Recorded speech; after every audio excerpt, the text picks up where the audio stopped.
here between Mark Hughes and Alex Stiebling. Miletich fighter against a Godzi fighter. Hughes is 27. He gives away some reach because Stiebling is 6'2", 188 pounds.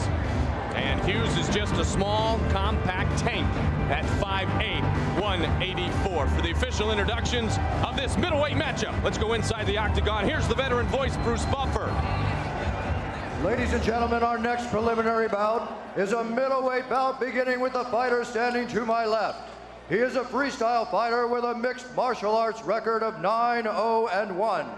Standing 6 feet 2 inches tall, weighing in at 188 pounds. Fighting out of Indianapolis, Indiana, please welcome Alex Stiebling. And his opponent standing to my right.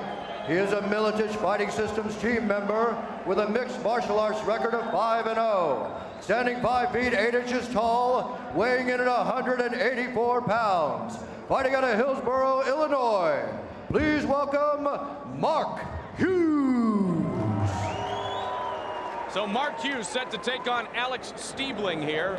Mark is married to Emily, runs a construction business, and the family farm doesn't have the benefit of training full time. Mario Yamasaki, our referee, ready to get this one going.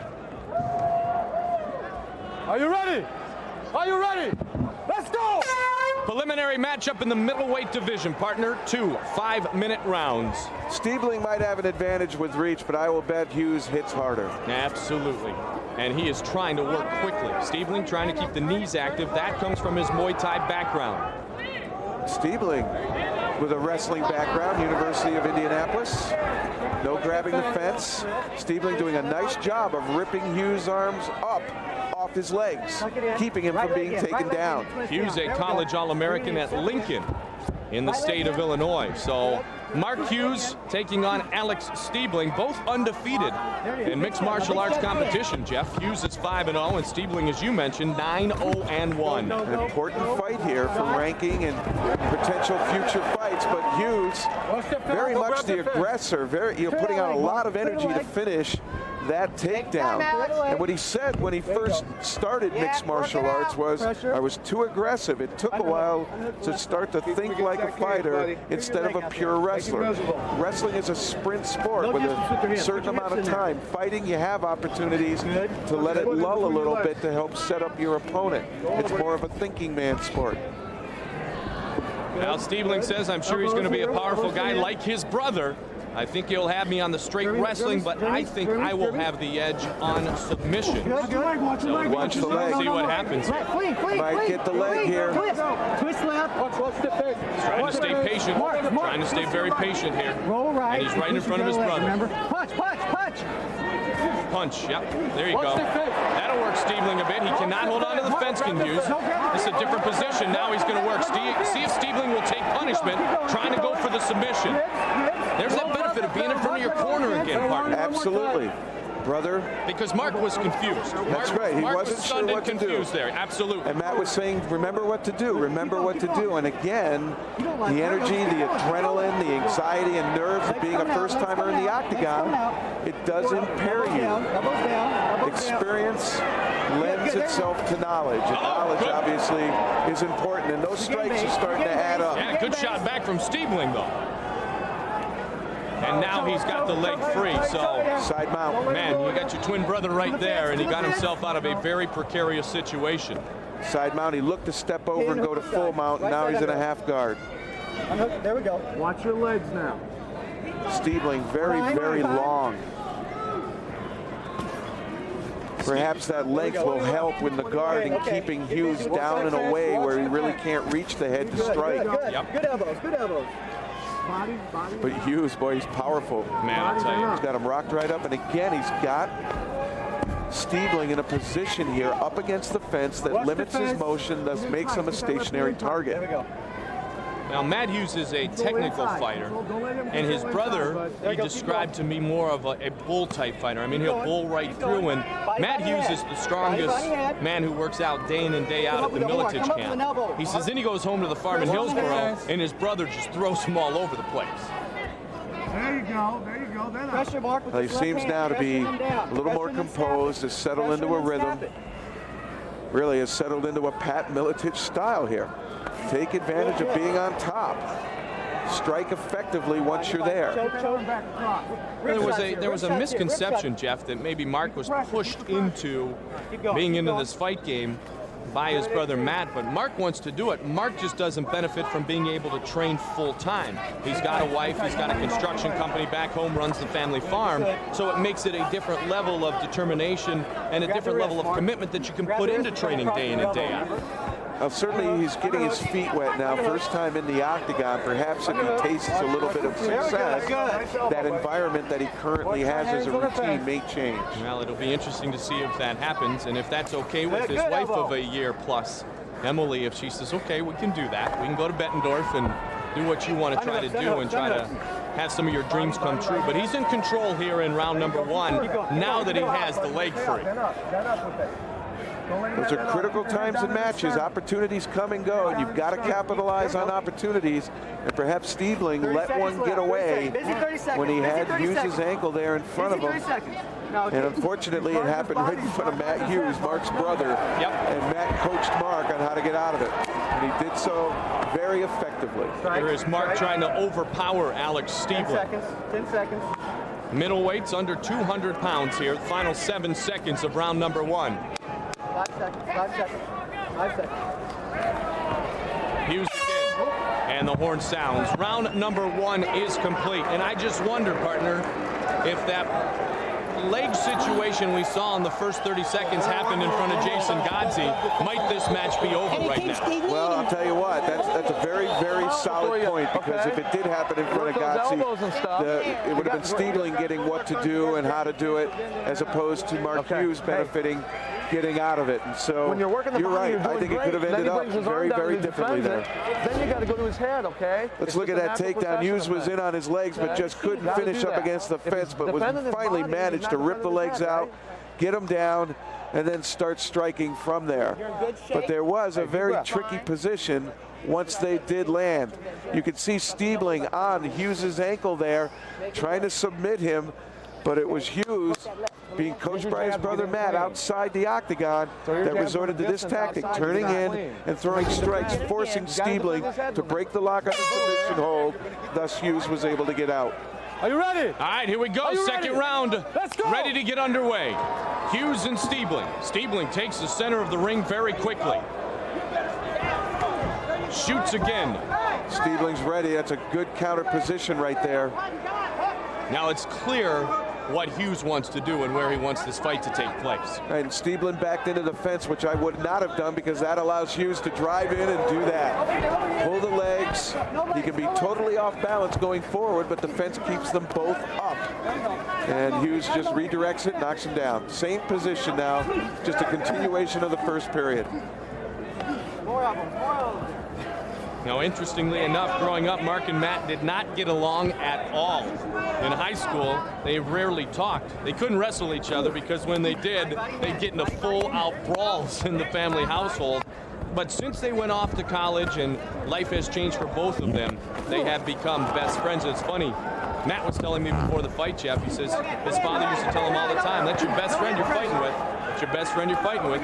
He was right. Stiebling able to connect with a couple of elbows to Hughes' crown of his head. Effective use of strikes while in the bottom position. But again, he's up against the fence. Perhaps a better tactic would have been to elbow him and immediately try to spin to get your head pointed towards the center of the octagon. Thus you get the mobility to start to move around a little bit. Now, Stiebling used to be a very aggressive wrestler. Can opener. Yeah, and when he tried to come into the fight game, he really had to work diligently at relaxing. He's been relaxed in the guard here. Utilizing the guard on Mark Hughes, who has had the top position. Another Miletich-Godsey matchup.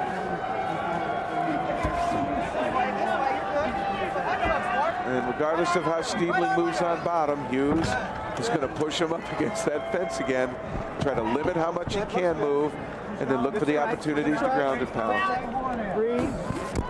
This may not be the most flashy fight, but it's very effective, and it demonstrates really two things. Stiebling does have good guard in that he's not being overwhelmed by strikes. Can't, you know, Hughes is caught in there. He can't pass it. And at the same time, it shows Hughes has good top control.